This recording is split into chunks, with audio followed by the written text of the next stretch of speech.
میں نے اپنی زندگی میں جتنے لوگوں کو ایکسپوز اور ننگے ہوتے دیکھا ہے وہ میں نے میڈیا کے اندر دیکھا ہے. خوشامد پسند، اپنے مفادات کے لیے کام کرنے والے لفافہ صحافی،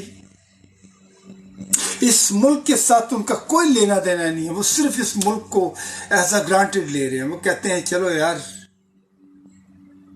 اس تالاب میں تم بھی اپنا حصہ نکال لو.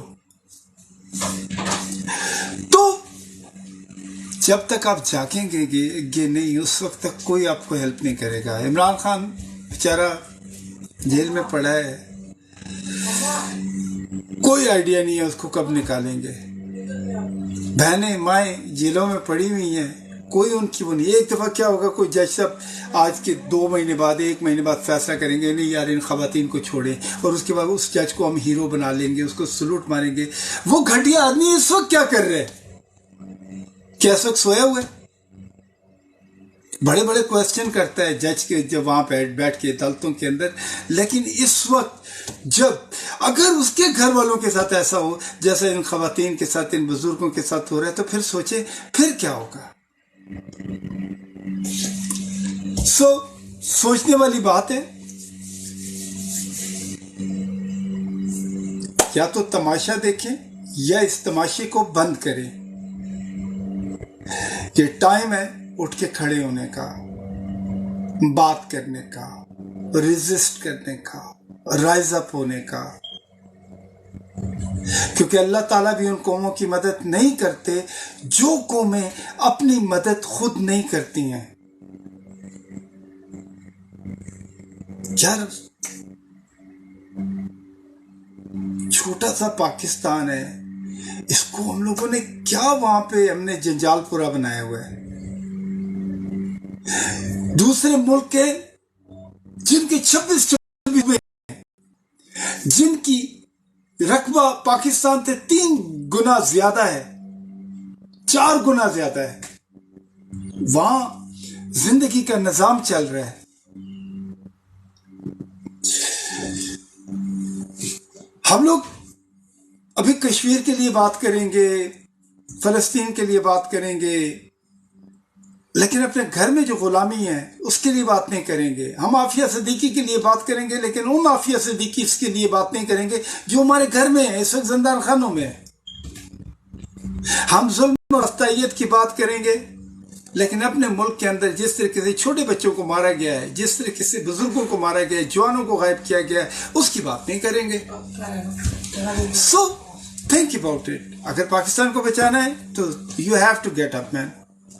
اٹھو، اپنے حق کے لیے لڑو، سیدھی بات کرو. کیونکہ قرآن حکیم میں اللہ تعالیٰ نے بار بار فرمایا کہ سیدھی بات کریں. جو لوگ چکر بازی کی بات کرتے ہیں، بتاتے کچھ ہیں کرتے کچھ ہیں، ایسے لوگ بیسیکلی ہیپوکریٹ ہوتے ہیں، اور ان کا ٹھکانہ جہنم ہے انشاءاللہ. سو اپنا خیال رکھیں، اپنی فیملی کا خیال رکھیں، اور سیدھا راستہ اپنائیں. آپ لوگوں کا بہت شکریہ یار، تھینک یو.